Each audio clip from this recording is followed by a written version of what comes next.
اس چوٹی تک تمہیں پہنچائیں گے، اس بلندی تک تمہیں پہنچائیں گے جس چوٹی اور بلندی کو جنت کہتے ہیں۔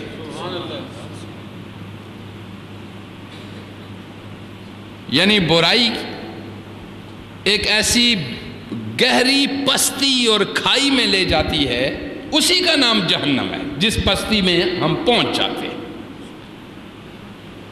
اور اچھائی جس بلندی پہ انسان کو پہنچا دیتی ہے، اسی کا نام کیا ہے؟ جنت ہے۔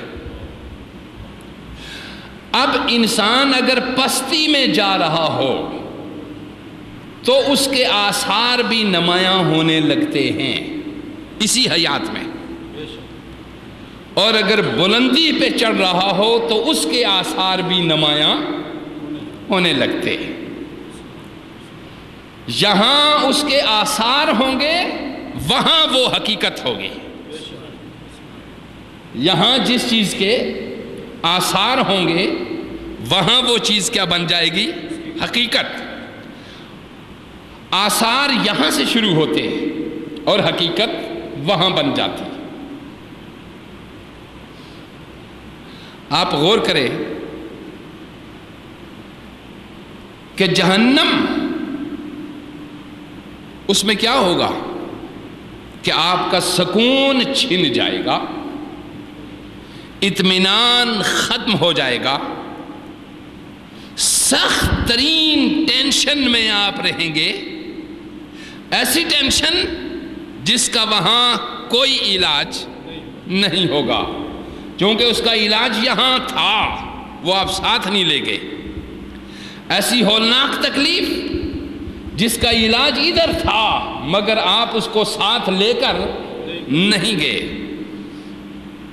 تو جہنم کے آثار بھی انسانی زندگی پر یہیں سے شروع ہو جاتے ہیں، اور جنت کے آثار بھی یہیں سے شروع ہو جاتے ہیں۔ اور تخلیق انسان اپنی جنت کی بھی خود کرتا ہے اور جہنم کی بھی خود کرتا ہے، یہ یاد رکھیے۔ اپنی جنت کی تخلیق بھی انسان خود کرتا ہے اور اپنی جہنم کی تخلیق بھی انسان۔ اللہ نے ایک وادی رکھی ہے جس کا نام ہے جہنم، اس میں سارا سامان ہم ساتھ لے کر جائیں گے، اور ایک خوبصورت وادی رکھی ہوئی ہے جس کا نام ہے جنت۔ گویا ایک مثال بیان کر رہا ہوں، اور اس کا سارا سامان ہم یہاں سے خود لے کے جائیں گے۔ اس نے مہیا کی ہے سپیس، محل آپ خود بنائیں گے، نہریں آپ خود چلائیں گے، آبشاریں آپ خود بنائیں گے، جھیلیں وہاں آپ خود بنائیں گے، درخت وہاں آپ خود لگائیں گے۔ سنو، یہ ہے وہ ساری چیز، اس کے آثار یہاں سے شروع ہو جاتے ہیں۔ اور جو شخص جس قسم کا اثر رکھتا ہے یہاں پہ، وہاں وہ حقیقت بن جاتی ہے۔ قرآن حکیم، ہم نے سب سے بہترین رہنمائی ہمارے پاس کس چیز کی ہے؟ قرآن حکیم۔ اور یہ قرآن حکیم ہمارے نبی صلی اللہ علیہ وآلہ وسلم نے کھول کھول کر ہم پہ واضح کر دیا۔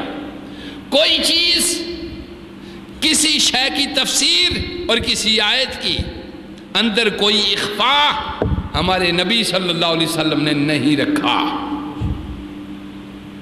بنیاد ہر چیز کی بتا دی۔ سفر کا آغاز شریعت محمدی سے ہو گیا، اور اس سفر پہ چل نکلو گے جس سفر کا نبی پاک صلی اللہ علیہ وسلم نے بیان فرمایا۔ اور دنیا مسافر خانہ ہے، اور ہم یہ سفر آخرت کی طرف جاری رکھے ہوئے ہیں، اور اس مسافر خانے میں رہنے کے آداب بھی ہمارے نبی صلی اللہ علیہ وسلم نے بتا دیے ہیں۔ اور اس سے سفر کس طرح ہم نے آگے کرنا ہے وہ بھی ہمیں بتائے ہوئے ہیں کہ کیا چیزیں بہت ضروری ہیں انہیں فرض قرار دے دیا، اور کیا چیزیں بہت ضروری ہیں واجب قرار دے دیا، کیا اس سے کم ہے اسے سنت قرار دے دیا، کیا اس سے کم ہے انہیں سنت مؤکدہ قرار دے دیا، کن چیزوں سے آپ نے سخت بچنا ہے اسے حرام قرار دے دیا، جس سے بچے بغیر آپ کا سفر آگے نہیں چل سکتا، کم تر ہے اسے مکروہ تحریمی کہہ دیا، اس سے ذرا کم ہے اسے مکروہ کہہ دیا، اس سے ذرا کم ہے اسے مکروہ تنزیہ کہہ دیا۔ بہرحال یہ چیزیں آگاہ کر دیا، چھوٹی سے چھوٹی برائی سے لے کر چوٹی کی برائی تک نبی پاک صلی اللہ علیہ وسلم نے بیان فرما دیا، اور انہی اچھائی اور برائی کے اندر تمیز کرنے کے لیے ہم نے گفتگو آپ کے سامنے کی تھی کہ اس سے ہمیں نبی اکرم صلی اللہ علیہ وآلہ وسلم کے ساتھ 4 طرح کا تعلق جوڑنا ہوگا، چونکہ وہ راہ عمل بھی متعین کرتے ہیں اور نتیجہ بھی بتاتے ہیں، چونکہ وہ ہمارے پیغمبر کی پریکٹس میں ہے، اور نتیجہ واضح اسی صورت میں ہوتا ہے جب آپ اس کے اوپر پریکٹیکل کر رہے ہیں۔ پیغمبر نے اپنی زندگی صلی اللہ علیہ وآلہ وسلم نے ساری زندگی عملی اور عملیت میں گزاری، عمل اور عملیت میں گزاری، ہر شے نبی کی سنت سے، آپ کے عمل سے، آپ کے قول سے، آپ کے کردار سے، آپ کے فعل سے ہر شے آپ کو ملتی ہے، اور نبی پاک علیہ السلام نے اتنا فرما دیا کہ تم اگر صحیح راہوں پہ جانا چاہ رہے ہو تو میری اتباع کرو، اور یہی 4 چیزیں میں نے آپ کو بتائی تھی، ایمان، اطاعت، اتباع اور محبت۔ یہ 4 چیزیں نبی سے تعلق استوار کرنے کے لیے ضروری ہیں۔ اگر ان 4 چیزوں میں سے کچھ بھی کمی رہ جائے، ان 4 چیزوں میں کچھ کمی رہ جائے، اسلام تو ہو سکتا ہے، اس سے آگے ایمان کی سطح تک ہم نہیں پہنچ سکتے۔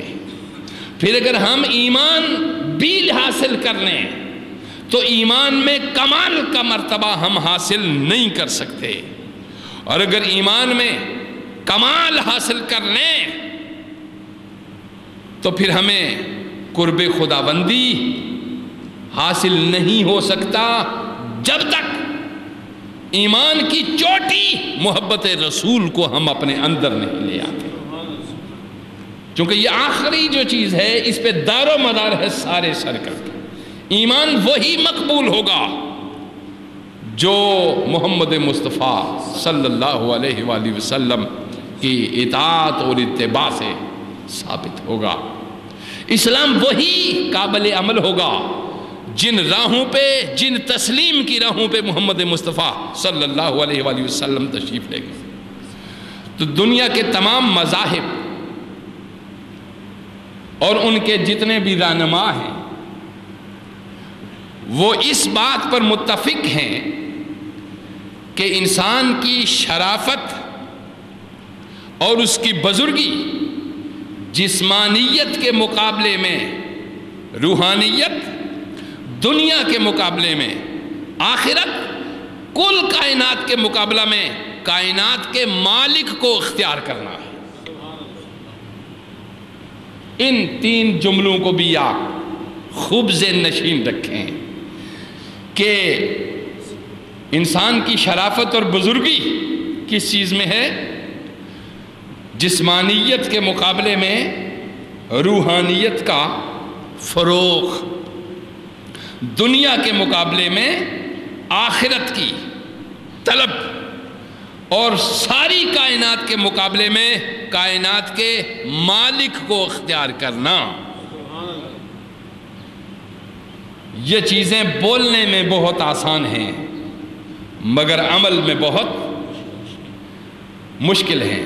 یہ کائنات